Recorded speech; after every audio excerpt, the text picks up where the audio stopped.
নমস্কার, আবার একটা নতুন ভিডিওতে সকলকে স্বাগত। সকাল সকাল ভিডিওটা শুরু করছি। এই বাড়িতে আজকে আমাদের শেষ দিন, কারণ আজকে আমরা নবদ্বীপ ফিরে যাচ্ছি। এইবার এসে অনেক দিন থাকা হলো, 1 মাস।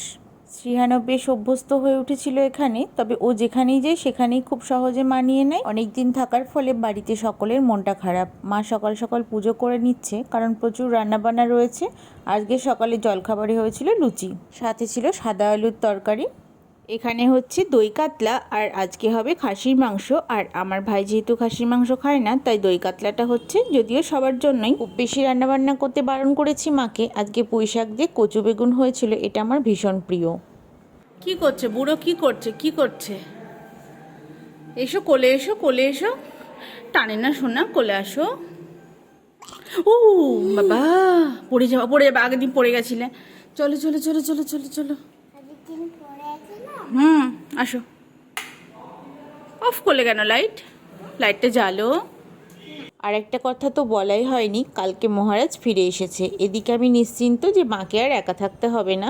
এদিকে মাংসটাও রেডি হয়ে গেছে, খেতে দুর্দান্ত হয়েছিল, আর ঝোলটাও বেশ হালকা। আগের দিন মাসকাবাড়ির সমস্ত বাজারগুলো গুছিয়ে রেখেছি, কিন্তু সেখান থেকে দুটো জিনিস ভুল হচ্ছে, তাই সেগুলোকে নামিয়ে আবারও মা মেলাচ্ছিল, আর আমি এগুলোকে গুছিয়ে গুছিয়ে রাখছিলাম। এটা কোনো সমস্যা না, কারণ দোকানে গিয়ে যদি বলা হয় সেটা দিয়েও দেয়। এখানে এই যে চালের প্যাকেট, এটাই কম পড়েছিল। এই ইন্ডিয়া গেট বাসমতি রাইসটা রাখা হয়, আর মাংস বা পনির যেটাই হোক না কেন, এই চালের ভাত যদি একটু করা হয় বেশ লাগে খেতে। বাড়িতে সকলে পছন্দ করলেও আমার ওই মিনিকেট চালটাই বেশি ভালো লাগে।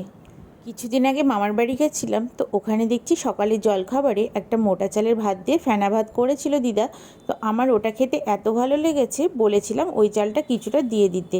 দিদা সেই মতো দিয়েও দিয়েছে। তো মা যেদিনই সেটা করে, আমি ছাড়া আর কেউ খেতেই চায় না। সব চালটা রয়েই গেছে। আমি ভেবেছি ওটাকে নবদ্বীপ নিয়ে যাব, আর সকালে মাঝে মাঝে ফেনা ভাত করে শ্রীহানকে খাওয়াবো। বাজারের কেনা জিনিসের থেকে ঘরোয়া জিনিসগুলো না আমি শ্রীহানকে বেশি করে খাওয়াই।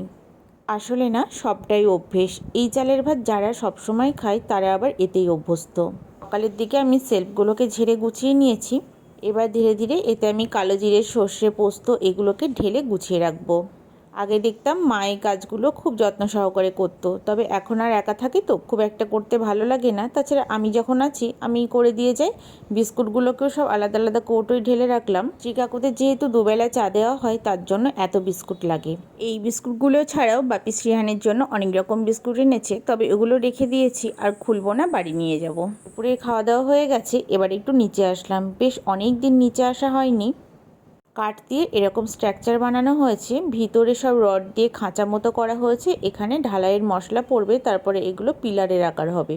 এই যে এখানে এগুলো তৈরি করা হয়েছে, আর এখানে তলায় ছোট ছোট কি দেওয়া হয়েছে, যাতে রডগুলোতে কোনোভাবে জল না ঠেকে নষ্ট না হয়ে যায়।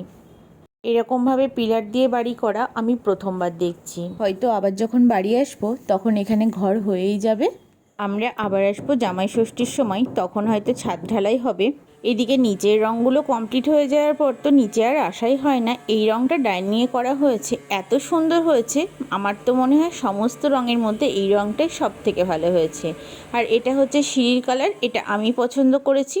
সব থেকে চিন্তার বিষয় হলো এই যে বাঁদিকের দেওয়ালটা, এটাতে আমাদের ড্যাম হয়, বাড়ি করার পর থেকে এটা হয়। অনেকে বলে এটা নাকি ইটের সমস্যা। সব কিছু ঠিকঠাক করে রং করা হলো, জানি না কি হবে। এদিকে ওপরের ডাইনিংয়ে এই পর্দাটা আমরা আগের দিনকে কিনে নিয়ে এসেছি, ভীষণ সুন্দর লাগছে ঘরের কালারের সঙ্গে।